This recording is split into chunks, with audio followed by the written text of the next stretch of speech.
Oui, moi je m'appelle Alan Legélou. Je suis cofondateur d'Organéo. Organéo, c'est un bureau d'études spécialisé en lutte contre le gaspillage alimentaire et en compostage de proximité. Donc, j'ai fondé Organéo, cofondé avec Nicolas Mortas, mon associé, en 2012.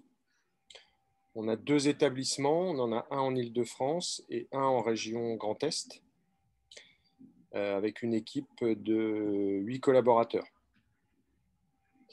Donc, on intervient depuis 2012 sur les territoires Île-de-France et Grand Est, principalement, un petit peu aussi dans d'autres territoires, notamment aux Antilles, pour accompagner les opérations des collectivités, surtout, et des entreprises un petit peu.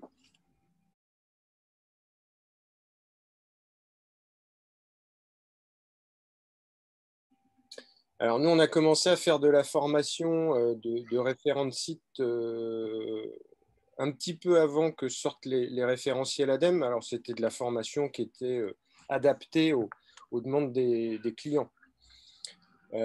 Suite à ça est sorti donc, en 2014 le référentiel de formation, hein, qui a été co-construit par l'ADEME et les organismes de formation. Et donc, on a adapté évidemment les formations de référents de site par rapport à ça. Donc, depuis 2014, je dirais qu'on forme en moyenne 200 personnes par an. Alors, je lisse un petit peu parce qu'on en forme de plus en plus ces dernières années.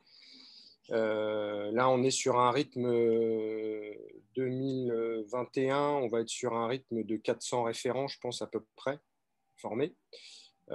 Donc, en moyenne, on est sur à peu près 200 référents formés par an. Et depuis 2014, avec 85% au moins, c'est du référent de site de pied d'immeuble et de compostage partagé, hein, quartier immeuble. Et puis les 15% restants, c'est alors on va dire les 14% restants, c'est de l'établissement. Et le 1% restant, c'est du référent de site avec GC21, principalement pour des agents de services techniques.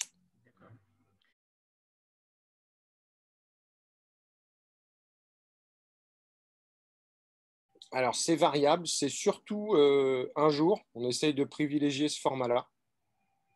Ça peut paraître parfois un peu contraignant pour les participants.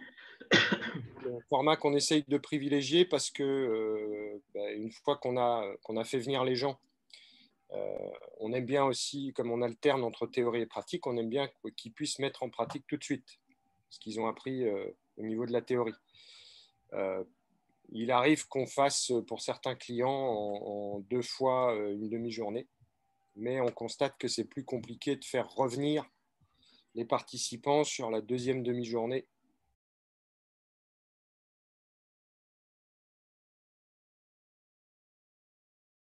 Il a surtout pour nous un rôle d'animateur du site. Et comme je dis souvent aux référents qu'on forme, nous, on préfère des référents qui ont envie de causer plutôt que des référents qui sachent composter. Parce que le référent va apprendre à composter, on lui fait une petite formation d'une journée, mais ce n'est pas ça qui va faire que du jour au lendemain, il va savoir composter parfaitement, ça s'apprend sur la durée. Donc ça, c'est normal. Et puis, il va être accompagné après, généralement. Donc, il va monter progressivement en compétences. La formation, elle est là pour lui apporter les bases, surtout, et le mettre dans le bain. Mais ce que nous, on cherche au niveau des référents, c'est des gens qui ont envie de partager, qui ont envie de causer avec leurs voisins, qui ont envie d'animer le site, de le rendre dynamique, parce que c'est ça qui fait qu'un site devient pérenne. Alors ça, plus d'autres choses, évidemment, mais c'est quand même une grande partie hein, des sites qui fonctionnent bien maintenant avec le recul qu'on a, des sites qui sont autonomes, des sites où il y a un bon roulement aussi justement au niveau des référents, qui prennent le relais des uns des autres.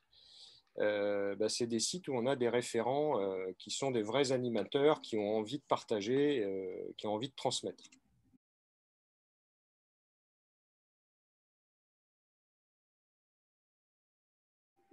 Alors nous, on recommande 2 à minima, et à partir d'une trentaine de foyers, on recommande un référent pour 10 habitants.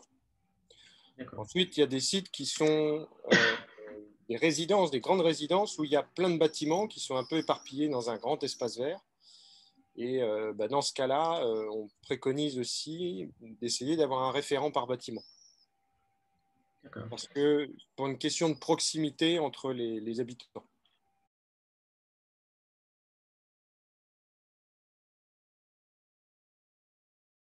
Alors ça, c'est très aléatoire, mais on peut constater, oui, qu'il y a des référents qui préfèrent s'occuper de l'apéro, il y en a d'autres qui préfèrent s'occuper de l'animation du groupe de participants, d'envoyer des infos, etc., d'inviter les participants pour tel et tel événement. Et puis, il y a ceux qui aiment bien bricoler, manier les outils, remuer le compost, etc. Donc, en fait, c'est pour ça qu'on leur dit soyez plusieurs, soyez pas tout seul, parce que à plusieurs, chacun peut avoir un petit peu peut faire ce qui lui plaît. Et puis, ça permet une complémentarité entre les référents. Ça permet de se remplacer, etc. Il y en a toujours qui sont plus à l'aise avec la fourche. Et d'autres qui sont plus à l'aise à tchatcher. Donc, voilà. Et on préfère que ce soit ceux qui préfèrent discuter, qui aillent aussi un petit peu au front vis-à-vis des contre-tout. Il y a toujours des contre-tout qui traînent dans le coin, hein, il faut réussir à les gérer. C'est des personnes qui ne sont pas faciles à gérer, qui sont très revendicatives, pas contentes, etc. Et donc là, il faut des référents aussi qui soient un petit peu diplomates. Oui, oui.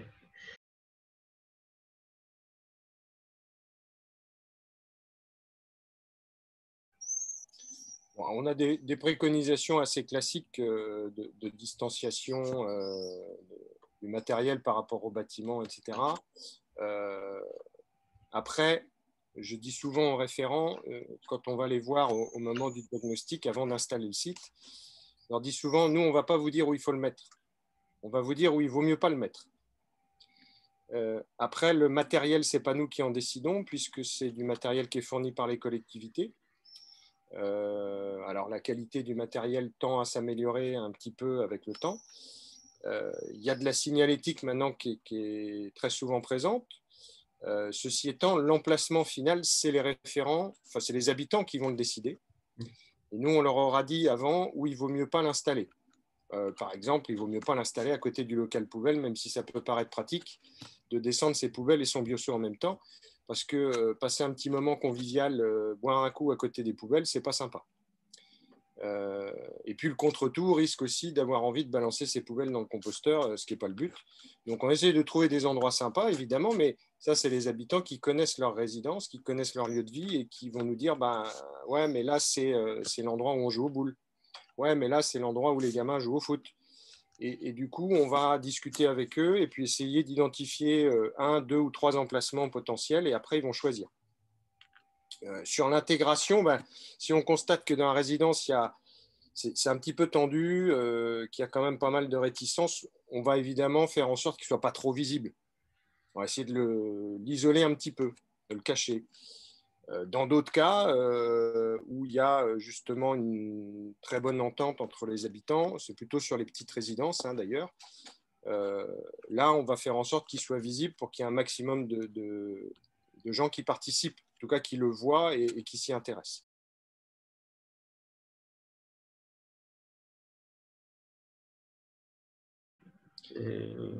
Alors encore une fois, ça dépend de la résidence. Il y a des résidences où il faut le code d'accès, 3 mots de passe et tout ce qu'on veut. Et puis il y en a d'autres où c'est totalement ouvert, c'est traversant, c'est très circulant et donc effectivement n'importe qui peut potentiellement venir déposer, même de l'extérieur. On a des résidences où il y a des gens de l'extérieur qui en profitent, qui viennent déposer leurs biodéchets alors qu'ils ne sont pas du tout de la résidence.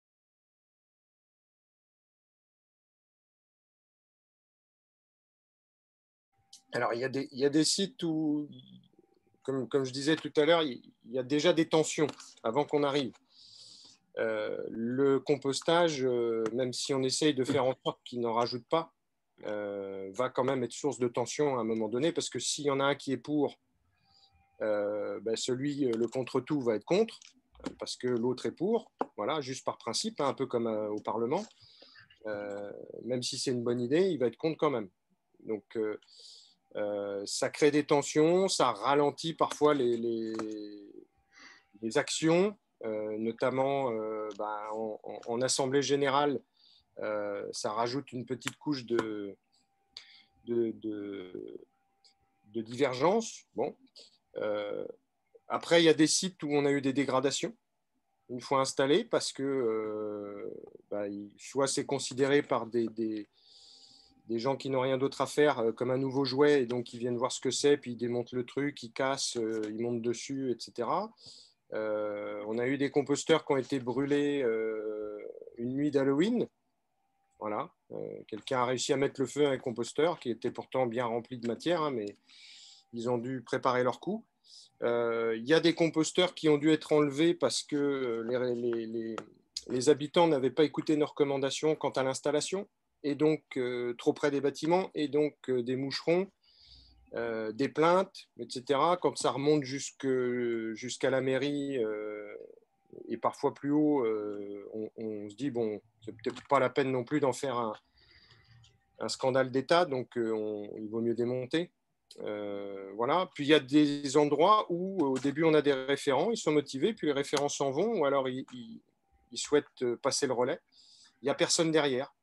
Et dans ce cas-là, on préconise aussi d'arrêter, parce que un site sans référent, c'est un site qui potentiellement va devenir un problème.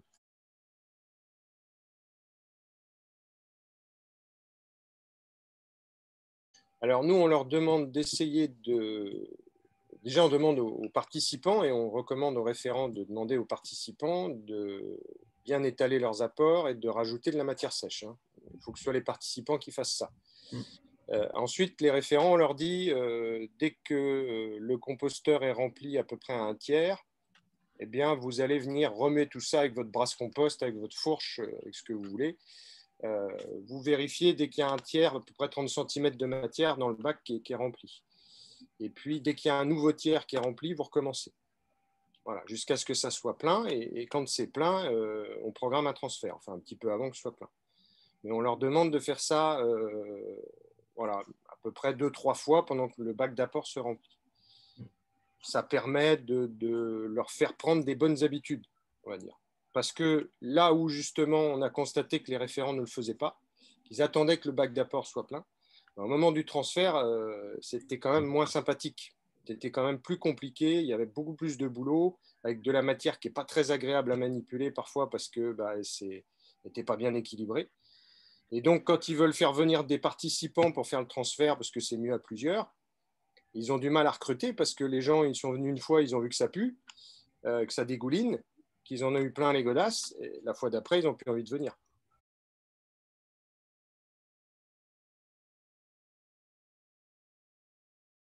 Alors, ça va dépendre surtout de la capacité du bac. Et là encore, on n'a pas le choix, souvent. On essaye de préconiser certaines choses, mais les collectivités sont souvent contraintes par leur marché de matériel.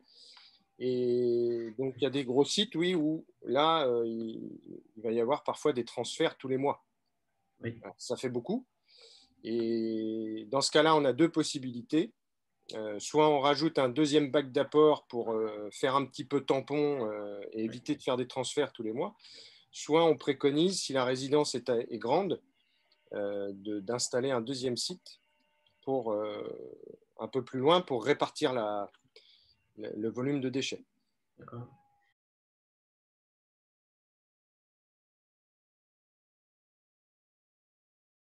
Il y a les préconisations de nos clients, que sont les collectivités, hein, souvent, qui vont filer une petite documentation dans laquelle il y a une liste de déchets et puis un petit panneau aussi où c'est indiqué on peut mettre ci, on ne peut pas mettre ça. Donc souvent, ils vont commencer évidemment en respectant ces consignes. Et puis après un an ou deux, quand ils se sont fait la main, ils sont un peu plus à l'aise. Parfois, on constate qu'ils adaptent ces consignes. Il y en a qui, par exemple, l'idée reçue des agrumes, hein, qui est tellement bien ancrée que même quand ils ont composté des agrumes pendant un an, des fois au bout d'un an, ils se disent non, ben, finalement, on ne veut plus d'agrumes. Sans raison très justifiée, hein, c'est juste voilà, qu'ils ont vraiment l'impression que ça marche moins bien, alors que ce n'est pas le cas. Il y en a qui se mettent à accepter des choses qui étaient a priori interdites, comme des restes de viande, de poisson, de produits laitiers, etc. Parce qu'ils en mettent finalement peu au regard du volume des épluchures. C'est des toutes petites quantités. Et donc, ils constatent que ça se passe très bien. Et que c'était peut-être pas la peine de se faire tout un monde pour ça. Alors évidemment, il y a la crainte des nuisances, il y a la crainte des rongeurs. Quand on parle de la viande, hein, ça aussi, c'est une idée reçue qui est assez répandue, c'est que si tu mets de la viande, tu auras forcément des rongeurs. Et nous, on essaie de leur expliquer que ce n'est pas le cas. Le rongeur n'est pas un carnivore. Hein. Il mange plein de trucs, il mange des graines, il mange des fruits et des légumes, et ce n'est pas parce qu'il y a de la viande qu'il s'installe. D'ailleurs, il y a plein de composteurs où ils ne mettent pas de viande qui ont été squattés par des rongeurs. D'accord. Donc, on les laisse adapter les consignes comme ils le souhaitent, puisqu'après tout, c'est leur site, ce n'est pas le nôtre. Et que si ça leur convient comme ça, moi, je ne vais pas les forcer à mettre des agrumes s'ils n'ont pas envie d'en mettre, et je ne vais pas leur interdire de mettre de la viande s'ils n'ont pas envie d'en mettre. On leur explique le pour et le contre, si tu veux.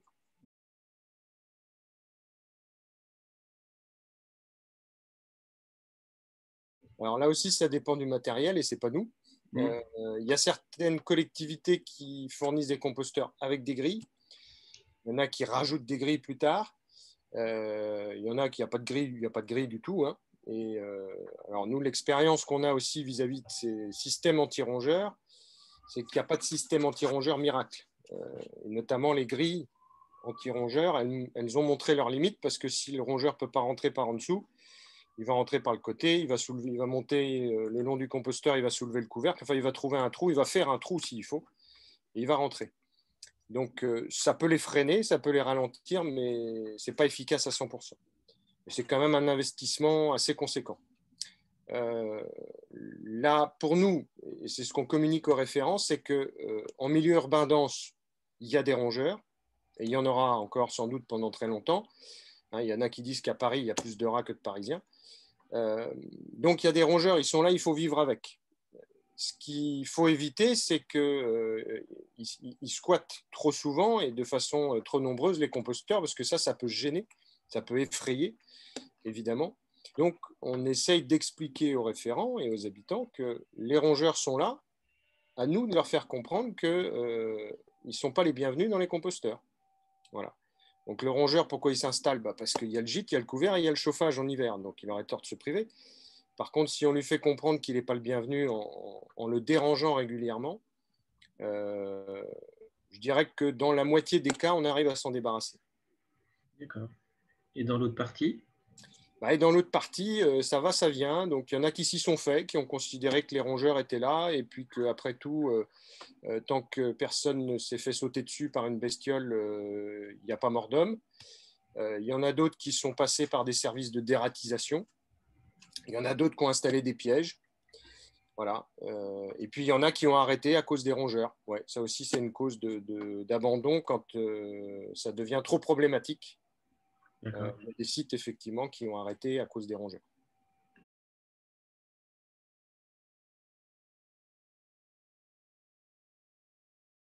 Oui, donc dans la majorité des sites, le compost est utilisé sur place parce que ce sont des sites privés ou établissements. Il y a rarement du surplus. Pourquoi? Parce que les habitants qui le souhaitent vont se servir. Parfois uniquement les participants, mais parfois ils proposent même à n'importe quel habitant de venir se servir. Ça, encore une fois, c'est chaque site qui décide à qui il donne du compost. S'il y a du surplus, il est utilisé dans les espaces verts de la résidence de l'immeuble. Voilà.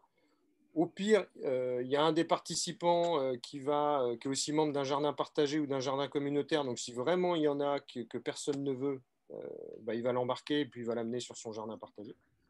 Voilà. Il n'y a que dans les sites de compostage de quartier où on peut se retrouver avec du compost en excès. Bon, après, ce n'est pas aujourd'hui la majorité des sites. Et puis, je pense que justement, les exutoires vont se structurer. Nous, ce qu'on dit aux composteurs de quartier, de toute façon, et ce qu'on voit aussi par rapport à la collecte des biodéchets qui se met en place dans certains territoires, c'est qu'il faut vraiment associer le compostage de quartier avec du jardinage si on veut pérenniser l'histoire, parce que la mise en place de la collecte fait souvent s'effondrer le taux de participation au compostage de proximité. Donc, si on veut pérenniser le compostage, il faut vraiment associer ça avec un projet de jardinage, parce que comme ça, on a besoin de la matière organique. Donc, on va continuer à composter, parce que quand on met ces biodéchets dans un camion, on ne revoit plus la matière organique. Donc, en compostage de quartier, à mon avis, la solution, c'est de se dire, il y a du compost, jardinons. Peu importe ce que les gens ont envie de faire, hein, des fruitiers, des fleurs, des potagers, ce qu'ils ont envie de faire, mais utilisons le compost qu'on a fabriqué pendant 6 mois ou 1 an, quoi. Ce serait dommage de le faire embarquer par quelqu'un.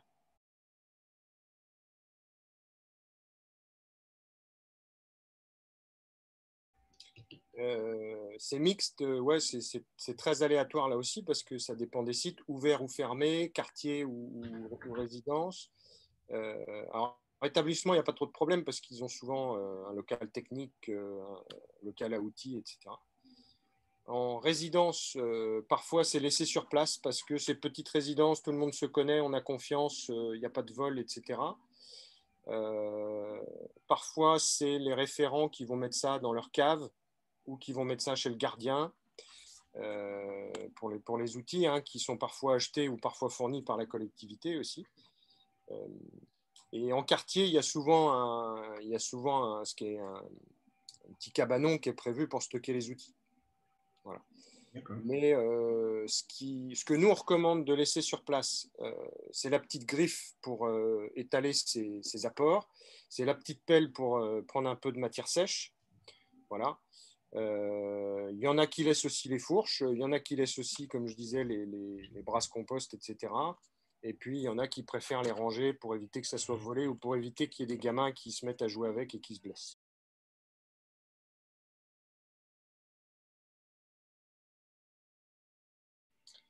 Alors, nous, on recommande aux participants de mettre au fond de leur seau de la matière brune, qui va être parfois des feuilles mortes, parfois du broyat, parfois du carton, etc.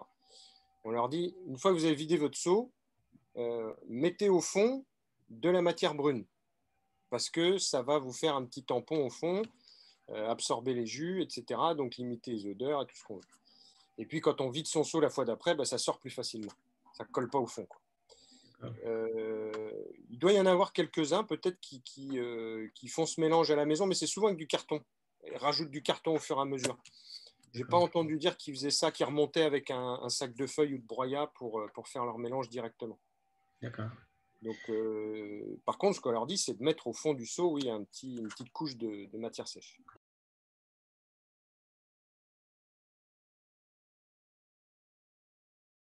Au moment des retournements. Alors, ça peut arriver. C'est rare, hein, c'est plutôt l'inverse. C'est qu'au moment des transferts, on va rajouter plutôt de la matière brune. Mais il peut arriver que, en fonction de la matière brune justement qu'ils utilisent, et ça c'est plutôt avec le broyat qu'on a des problèmes à ce niveau-là, c'est qu'ils ne choisissent pas la qualité du broyat qui leur est livré. Alors parfois c'est du broyat très fin, un type plutôt BRF ou bien défibré, c'est chouette. Et puis il y a d'autres fois où on leur livre du broyat, c'est des morceaux comme ça. Oui, la plaquette. Donc là, malheureusement, ce qu'on constate, c'est que ce truc-là, il pompe énormément d'humidité. Et alors on dit, mettez-en pas beaucoup, surtout, hein, parce qu'il est gros. Mais il y a des participants, tu sais, qui ont peur que ça sente, etc. Donc on rajoute toujours un petit peu plus. Et au final, on se retrouve avec un excès de matière brune. Donc il faut mouiller. Sinon, tout s'arrête. Alors comment est-ce qu'on fait? On fait avec les moyens du bord. Soit on a accès à un jet d'eau et puis on va mouiller avec le jet. Soit on a un robinet pas trop loin avec des arrosoirs et puis on va charger des arrosoirs, on va faire des allers-retours. Alors là, il vaut mieux avoir un peu de main-d'œuvre hein, ce jour-là. Soit on va faire la trempette, c'est-à-dire qu'on va ramener une brouette de flotte à côté des composteurs ou un seau d'eau, puis on va faire tremper dedans pendant 5 minutes pour imprégner. Voilà. On a fait une fois sur 2-3 sites comme ça, la queue leu-leu, hein, tous les participants sont allés chercher leur arrosoir personnel, remplir de l'eau chez eux, redescendre au composteur parce qu'il n'y avait pas de point d'eau à proximité, donc tout le monde remontait chez soi et redescendait avec ses petits arrosoirs. Bon. Mais c'est plus facile de rééquilibrer quand c'est trop humide que quand c'est trop sec. Oui. Parce qu'on a souvent de la matière sèche disponible, même s'il n'y en a pas beaucoup. Et quand bien même il n'y aurait pas beaucoup de matière sèche, ce qu'on fait aussi, c'est qu'on étale par terre, on attend que ça évapore un peu, et puis ensuite on remet, on décompacte bien, on remet en maturation, et voilà.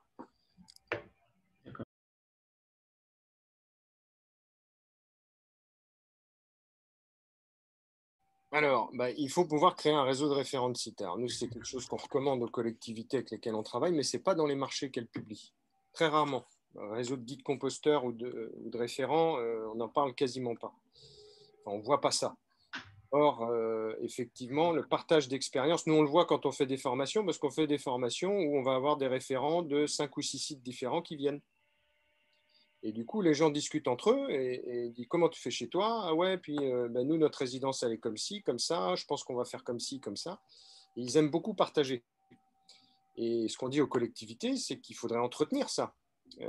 Il faudrait le pérenniser et puis en faire profiter l'ensemble des référents d'une commune ou d'un territoire. Animer tout ça. Mais ce n'est pas prévu dans le marché, il n'y a pas de budget pour ça. Et donc, c'est compliqué. Nous, on le voit parce qu'on a mis ça en place pour les guides et les maîtres composteurs qu'on forme. On a un petit groupe d'échange. C'est très informel, hein, mais c'est juste une liste d'échanges. Mais ne serait-ce que ça, il y a énormément de partage d'expérience. Et ce n'est pas très compliqué à mettre en place pour les référents, sauf que nous, directement, on ne peut pas le faire. Il faudrait que ce soit la collectivité qui le fasse parce que si au terme du marché, on n'est pas renouvelé, c'est plus nous qui allons animer la communauté. Donc, les référents sont demandeurs, nous, on essaye de pousser, mais côté collectivité, ce n'est pas encore, je pense, très intégré. C'est tout ce qui est animation de bénévoles, hein, de toute façon, ça a du mal à faire son chemin. Hein. En règle générale, ce n'est pas leur métier, tu vois bien, et ils ont du mal à comprendre comment ils peuvent animer des bénévoles. Alors, je ne sais pas si c'est une recette miracle, parce que les territoires sont très différents. Nous, on bosse sur des territoires, on bosse à la fois sur le territoire du Vésinet, un territoire assez aisé, très aisé même, et puis on bosse aussi en Seine-Saint-Denis. Et c'est des territoires très différents, avec des habitants qui ont des attentes très différentes.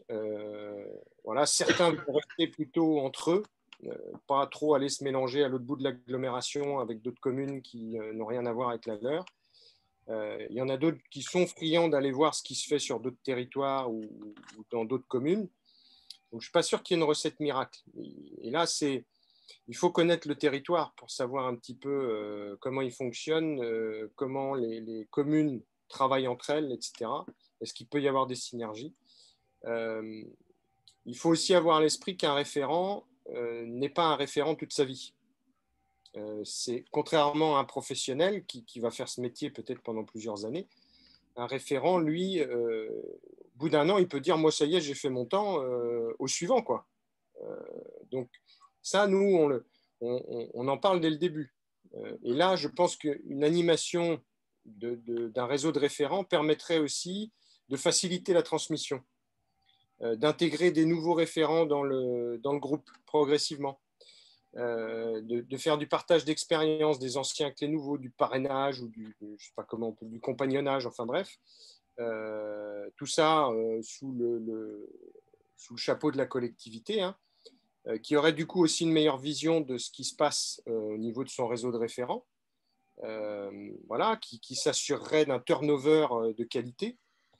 Et donc, est-ce qu'il y a une solution miracle? Je ne pense pas, mais en tout cas, c'est compliqué à faire une fois que tu as formé des dizaines et des dizaines de référents qui se sont retrouvés malgré eux un petit peu isolés, tout seuls sur leur site, qui ont pris l'habitude de travailler comme ça. Il y en a qui font l'effort d'aller voir à côté ce qui se passe, mais il y en a beaucoup qui restent sur leur site et puis c'est tout. Ils ne font pas plus, quoi.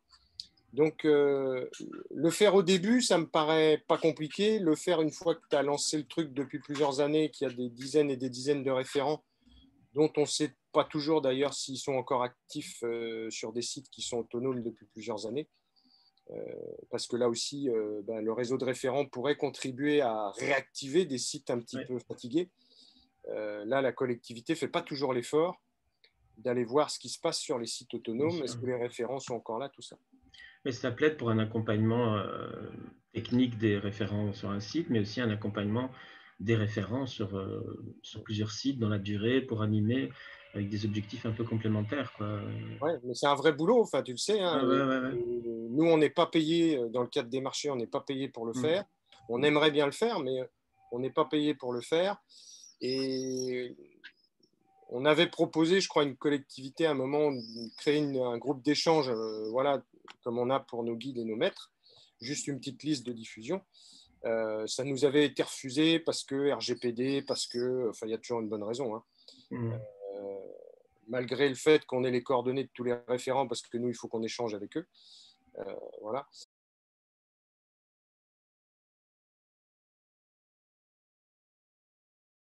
Après, sur l'articulation, alors, ce qu'on constate sur les territoires, c'est qu'il y a des référents et puis il y a des maîtres. Voilà. Les guides sont quasi inexistants. Chez vous, en Sauf tout cas. à avoir un réseau de guides composteurs. Mais encore là, faut-il l'animer correctement? Et ça aussi, c'est compliqué. Hein. Mais je dirais qu'un réseau de guides composteurs, il y en a peut-être sur un territoire sur 10 ou sur 15. Donc, il y a des référents, puis il y a des maîtres composteurs, soit nous, soit des prestataires, soit en interne de la collectivité. Et donc, c'est de la collaboration directe entre les deux. Il n'y a pas l'étape guide composteur comme c'est prévu aujourd'hui dans le référentiel. D'accord.